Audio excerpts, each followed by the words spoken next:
Corporate శక్తుల సేవ కోసమే కేంద్ర ప్రభుత్వం పేదల కూలీల పుట్టగొడుతున్నదని, అందులో భాగంగానే ఉపాధి హామీ పథకాన్ని ఎత్తివేసే కుట్రలకు పాల్పడుతున్నదన్నారు అఖిల భారత ఐక్య రైతు సంఘం ఏఐయూకేఎస్ రాష్ట్ర అధ్యక్షులు వి ప్రభాకర్. అఖిల భారత ఐక్య రైతు సంఘం ఏఐయూకేఎస్, అఖిల భారత ప్రగతిశీల వ్యవసాయ కార్మిక సంఘం ఏఐపీకేఎంఎస్ సంఘాల ఆధ్వర్యంలో నిజామాబాద్ జిల్లా సిరికొండల మండల కేంద్రంలో రౌండ్ టేబుల్ సమావేశం నిర్వహించారు. ఈ సమావేశంలో వివిధ పార్టీలు, ప్రజా సంఘాల నాయకులు పాల్గొని పీబీ రామ్జీ మిషన్ వెంటనే రద్దు చేయాలని, ఎంజీఎన్ఆర్ఈజీఎస్ ఉపాధి హామీ చట్టాన్ని తిరిగి కొనసాగించాలని డిమాండ్ చేశారు. మిషన్ పేరుతో ఓ చట్టాన్ని తీసుకొచ్చామని చెప్తా ఉన్నారు. దానికి తోడుగా 100 రోజుల పనిని 125 రోజులు చేసినాం అని చెప్తా ఉన్నారు. అసలు రాష్ట్రం చెప్పట్లే. మీ అందరికీ గుర్తుంది, మహాత్మా గాంధీని ఎవరు చంపారు, ఎందుకు చంపారు? మహాత్మా గాంధీ శాంతియుతంగా ఈ దేశం నుండి తెల్లదొరల్ని తరిమివేయడానికి తాను ఎన్నుకున్న మార్గంలో ఒక జాతీయ ఉద్యమాన్ని నిర్మించాడు. ఆ నిర్మించిన మాకు వ్యక్తి సైద్ధాంతిక విభేదాలు ఉండొచ్చు, అది వేరు. కానీ తన లక్ష్యం ఏంటి? ఒక జాతీయ ఉద్యమాన్ని నాయకత్వం వహించాడు. కానీ ఈ సంఘ్ పరివార్ శక్తులు, గాంధీ గారు అన్ని మతాలు ఒకటే, అన్ని మతాలని, హిందూ మతం కానీ, ముస్లిం మతం కానీ, క్రిస్టియన్ మతం కానీ గౌరవించాలి అని చెప్పేసి తన భావాల్ని వ్యక్తపరిచేందుకే గాడ్సే హత్య చేశారని చెప్పేసి ఈ సందర్భంగా మనం గుర్తు చేసుకోవాలి. అలాంటి గాడ్సే పార్టీ ఈరోజు గాంధీని మరోసారి హత్య చేశారని చెప్పేసి, గాంధీ పేరుని మార్చి మరోసారి హత్య చేశారని చెప్పేసి చెప్పక తప్పట్లేదు అని చెప్పేసి కూడా నేను గుర్తు చేస్తా ఉన్నాను. మిత్రులారా, 2014లో పూర్వం యూపీఏ ప్రభుత్వంలో ప్రజలు ఎదుర్కొంటున్న సమస్యలకు పరిష్కారం ఏంటి? ఈ దేశంలో ఉన్న అటవీ సంపదను సృష్టించడమే కాదు, కాపాడడం కూడా. గిరిజనులు, ఆదివాసీలు ఆ అడవిలోనే ఉండి తమ జీవనాన్ని నడుపుతున్న వీరికి హక్కులు లేవు. ఫారెస్ట్ అధికారులు కానీ ఇది కానీ ఎప్పుడు వేధిస్తా ఉన్నారు అని చెప్పేసి ఆ యూపీఏ ప్రభుత్వంలో ఏదైతే ఎర్ర జెండా పార్టీల ప్రతినిధులు ఖచ్చితంగా ఆదివాసీలకు, గిరిజన బిడ్డలకు హక్కులు కావాలి, వారు సాగు చేసుకుంటున్న భూములకు రక్షణ కావాలి అని 2005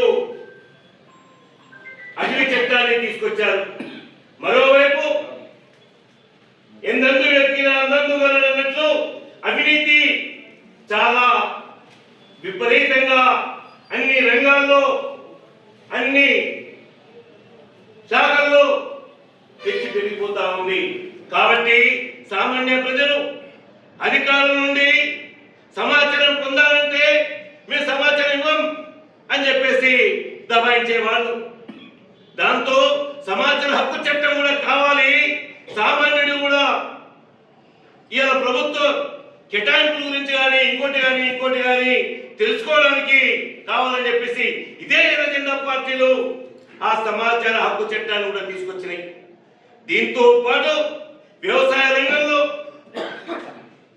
ఏనుగు తొండాలు వచ్చి 10 మంది చేసే కూలీ పనిని 2తో చేసే విధంగా ఆ వ్యవసాయ రంగంలో ఉన్న వ్యవసాయ కూలీల పనిని మొత్తం మింగేసింది. యంత్రాలు, ట్రాక్టర్లు కానీ, దున్నడం కానీ, ఇంకోటి కానీ. దాంతో వ్యవసాయ కూలీలు దేశవ్యాప్తంగా ఆందోళన చేశారు. అయ్యా, మాకు భూమి ఏంటి, ఉపాధి చూపించండి అని చెప్పేసి పెద్ద ఎత్తున ఆందోళన చేస్తే ఇదే యూపీఏ సర్కారులో ఈ చట్టాల మాదిరిని ఖచ్చితంగా మహాత్మా గాంధీ గ్రామీణ ఉపాధి హామీ చట్టం తెచ్చి మొదట దేశంలో 200 జిల్లాల్లోనే ప్రయోగాత్మకంగా ప్రవేశపెట్టి అసలు ఉపాధి అనేది ఇంతకుముందు మన రమేష్ మాట్లాడుతూ చెప్పాడు. ఏదైనా పేదవాడికి సంక్షేమ పథకాలు రెండో చేత్తో వస్తే డైరెక్ట్ గా వచ్చేది కాదు. కానీ ఉపాధి హామీ చట్టం పరిధిలో సరాసరి వ్యవసాయ కూలీలకే చెందుతుంది. అందులో తను చేసిన పనిని రికార్డ్ అయితే ఖచ్చితంగా తన అకౌంట్లకే డబ్బులు వస్తాయి అనేది ఇందులో మనం గమనించాలంత పగడ్బందీ చేశారు. ఆ చట్టాన్ని మనం అందరం చదివితే, ఆ చట్టం చూపిస్తే అసలు ఎంత వ్యవసాయ కూలీలకు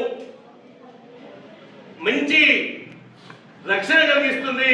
చిన్నపిల్లలున్న తల్లి కూలి పనికి పోతే అక్కడ ఎండలో టెంట్ వేయాలి, మహిళలకు మూత్రశాలల కోసం టెంపరీ కట్టాలి. చట్టంలో ఉంది, నేను చెప్పట్లేదు ఆ మాట. ఆ రోజు ఏదైతే యూపీఏ సర్కారులో భాగస్వామ్యం ఉన్న కాంగ్రెస్ కానీ వామపక్ష పార్టీలు కానీ అన్ని ఆలోచించినాయి. అంతేకాదు అడిగిన ప్రతి ఒక్కరికి పని చూపించాలి. ఆ పని చూపించకపోతే 15 రోజుల్లో నిరుద్యోగ వృత్తి కట్టివ్వాలని చెప్పేసి ఆ చట్టంలో ఉంది. అంత పగడ్బందీగా పేర్కొంది. చెల్లింపు కూడా చేయాలని.